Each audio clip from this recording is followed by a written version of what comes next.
Em outubro de 2022,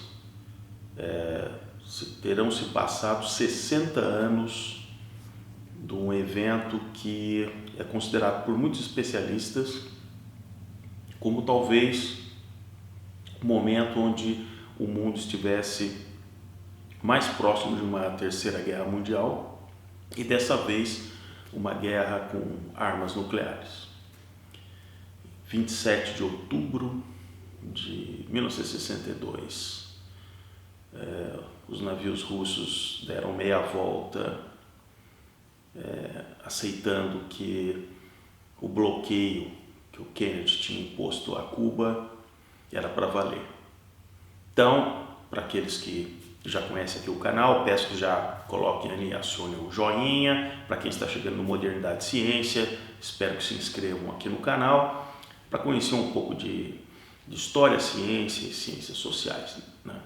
Nesse vídeo eu vou tratar um tanto quanto da questão geopolítica. E é um momento oportuno porque a situação deplorável que aquela ilha caribenha que está em lockdown já há quase 60 anos, né?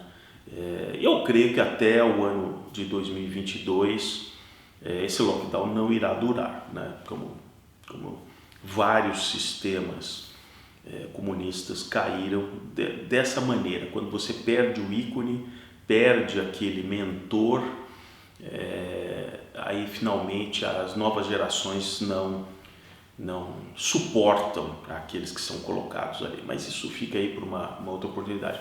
Eu vou tratar bastante desse livro aqui, Um Minuto para a Meia-Noite, do Michael Dobbs, que teve acesso depois da abertura na União Soviética para os arquivos da Guerra Fria, ele teve acesso também aos arquivos da época da União Soviética.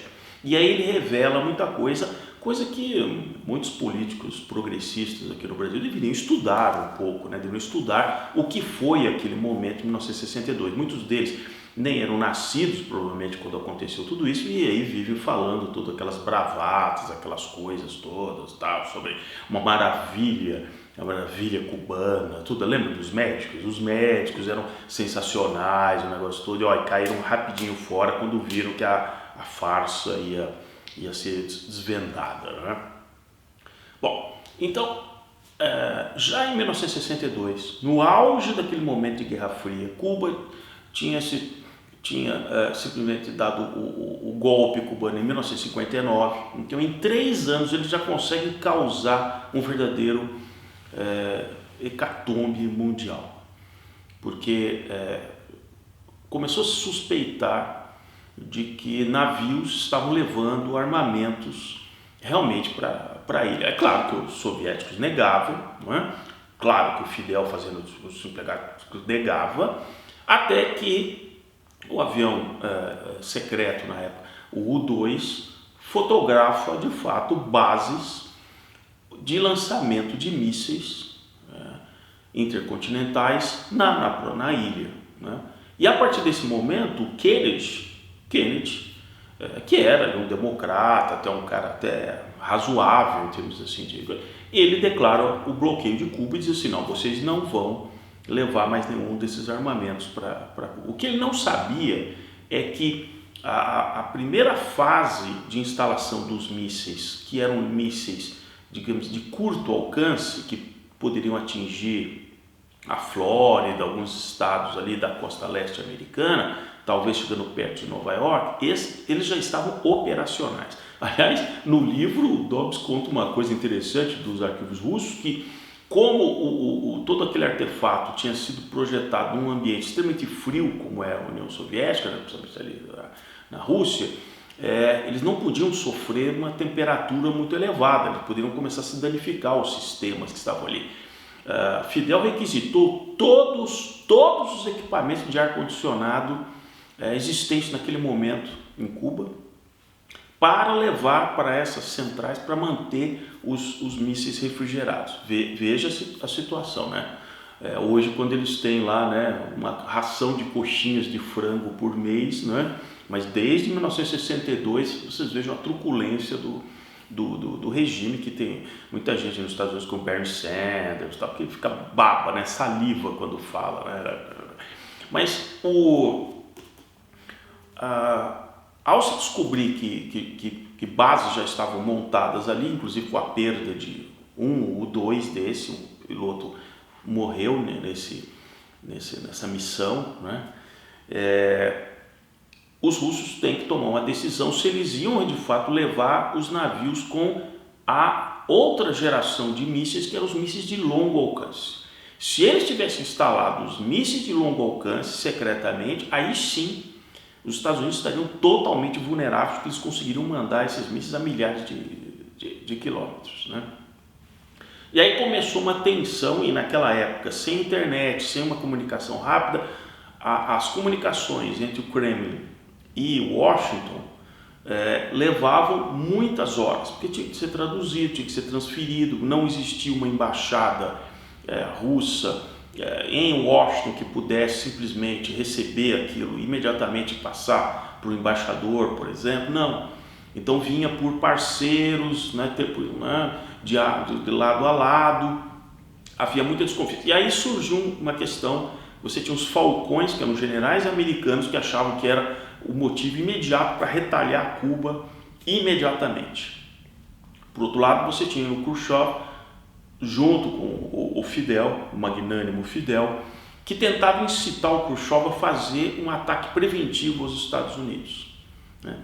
Então, a situação foi tão assim crítica que, se os americanos de fato tivessem preparado um ataque a Cuba, certamente teria vencido a ideia de fazer um ataque aos Estados Unidos, realmente um ataque nuclear, que eles não imaginavam que seria possível, porque os especialistas americanos achavam que essas bases ainda não estavam totalmente operacionais, e estavam. E por outro lado, teria facilitado para aqueles radicais russos que seria melhor começar uma guerra contra os americanos, né? Há uma sutileza nesses momentos, nesses dias, né? Foram ali praticamente quase 2 semanas dessa tensão internacional, o mundo assistindo, né, na arquibancada o que ia acontecer, que tanto Kennedy como Khrushchev tinham atuado na Segunda Guerra Mundial, cada um por seus respectivos países. E eles tinham percebido, eles não eram oficiais, não eram assim, quer dizer, não eram pessoas de alta patente, né? Tinham atuado ali como pessoas, né, de linha de frente. Então eles sabiam que nem tudo que o alta cúpula, o comando decide, pode ser executado com maestria, digamos assim, com eficiência na linha de frente, que muita coisa pode simplesmente sair fora do controle. Num dos momentos mais críticos, o Khrushchev escreve uma carta, que é tornada pública, isso é conhecido, onde ele demonstra sinais, porque ele também não podia desqualificar todo aquele pessoal ali que estava dando suporte para ele, assim como o Kennedy tinha todos aqueles generais falcões nas costas, né? Então o Khrushchev foi muito sutil. Ele usou de uma analogia para tentar convencer o Kennedy de que ele de fato não tinha a menor intenção de atacar os Estados Unidos. Aquilo de fato foi um erro. Ele caiu na lábia, por exemplo, do Fidel para instalar aqueles mísseis, achando que aquilo ia ser uma coisa de barganha, enfim, deu errado. O Fidel continuava mandando mensagens insanas para o Khrushchev, dizendo que era hora de atacar, que ele estava pronto para atacar, que ele queria autorização de atacar. Então, vejam, e isso é uma característica dos progressistas. Pela causa deles, eles são capazes de tudo, eles são capazes de destruir o próprio país. Porque evidentemente que Fidel imaginaria que em algum momento os Estados Unidos retaliaria Cuba. Mas isso é como pessoas até hoje que preferem a destruição do país, que o país não produza através de suas riquezas minerais, de todo o extrativismo que nós temos. Não, ele prefere se entregar para ONGs, né, progressistas, certo? Daquelas mocinhas que ficam aí falando do ambientalismo, de outros e tal, né? Vejo o tipo de gente que o Macron, né, recentemente dedicando a condecoração. É esse tipo de gente que prefere incendiar um país. Da mesma maneira, o Fidel queria, por toda sorte, que realmente o Khrushchev autorizasse um ataque contra os Estados Unidos, né? O Khrushchev escreve essa carta para o Kennedy, onde ele diz: Senhor Kennedy, nós que somos homens da guerra, no sentido que ambos tinham participado da Segunda Guerra, nós que somos homens da guerra, sabemos que a partir de um certo momento não é mais possível desatar o nó da guerra.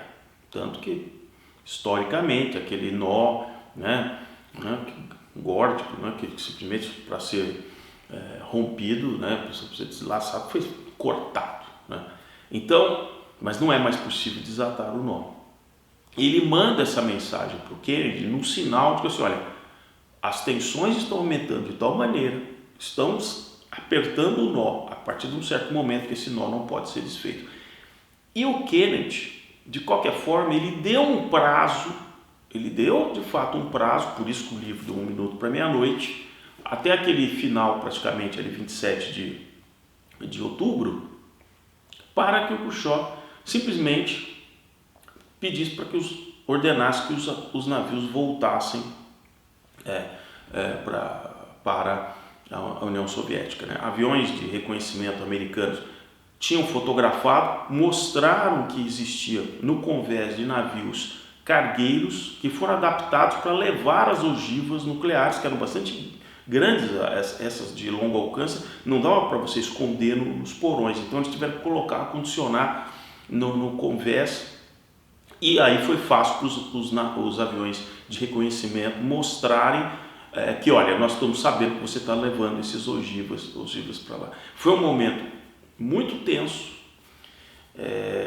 e, felizmente, os soviéticos decidiram retornar e começaram a desmontar toda aquela parafernália lá em Cuba. Passados praticamente 60 anos, veja a que ponto eles chegaram, quer dizer, numa falência total.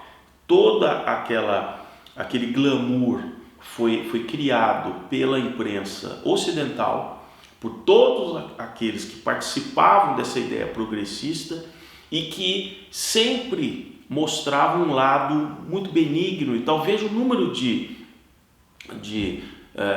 progressistas nacionais que sempre visitavam a ilha, dizendo que era maravilha, artistas, filósofos, intelectuais, sempre maravilhoso. E aí a realidade se impõe e dissolve tudo isso nas manifestações que nós estamos vendo atualmente em Havana e mais 20 e tantas cidades.